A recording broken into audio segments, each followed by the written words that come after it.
This one is titled, My Grandfather Had One Rule Growing Up in Puerto Rico.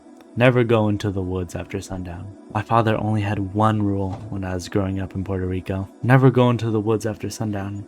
He said it all the time, but he never explained why. At the time I assumed it was just one of those old rural superstitions. I didn't realize until I was 14 that he meant it very seriously.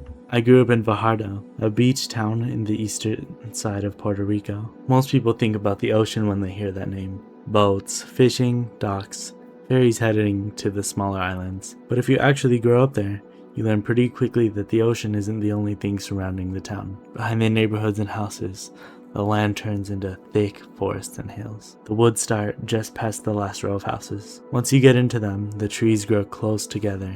The ground becomes uneven, and once the sun goes down, it gets dark in a way that's hard to describe unless you've experienced it. I lived with my dad growing up, but my grandparents were our next door neighbors, so I spent a lot of time at their house whenever my dad was working. That meant my grandfather was around almost every day of my life. He wasn't the kind of man you'd expect to believe in the supernatural. When he was younger, he had been around 6'3", though by the time I knew him, old age had brought him closer to 6 feet. He was still broad-shouldered and imposing, the kind of man who looked like he had spent his entire life doing hard work. He served in the US Army for about a decade, starting in the late 1940s.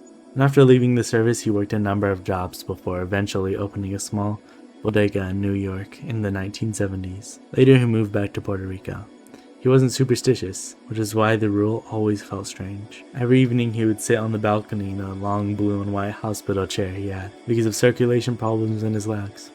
From there, he would see the street and the houses across from us. The woods were behind the houses, out of view. Still, almost every day at some point he would repeat the same warning. Never go into the woods after sundown. He never explained why. Personally, I think that you normally don't go out after sundown in fear of being kidnapped. My mind doesn't immediately go to the paranormal. I personally think of the human monsters that lurk around us every single day. One evening when I was about 14, one of my best friends came over. The sun was already starting to dip behind the hills. The sky had that deep orange color that tells you night is coming soon. He asked if we could go explore, and he meant the woods. Normally I would have asked my grandfather if it was okay, but that time I didn't. I knew what he would say. So instead I just told him we were going out for a walk.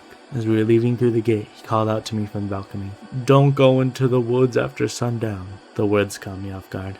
I hadn't said anything about the woods. For a moment I wondered if he somehow knew. I laughed it off and said we wouldn't, but the warning stayed in the back of my mind. We went into the woods anyway. At first everything felt normal. We followed one of the trails we had walked plenty of times before. The coqui frogs were chirping, and the trees moved gently with the evening breeze. Eventually the light faded until moonlight was the only thing lighting the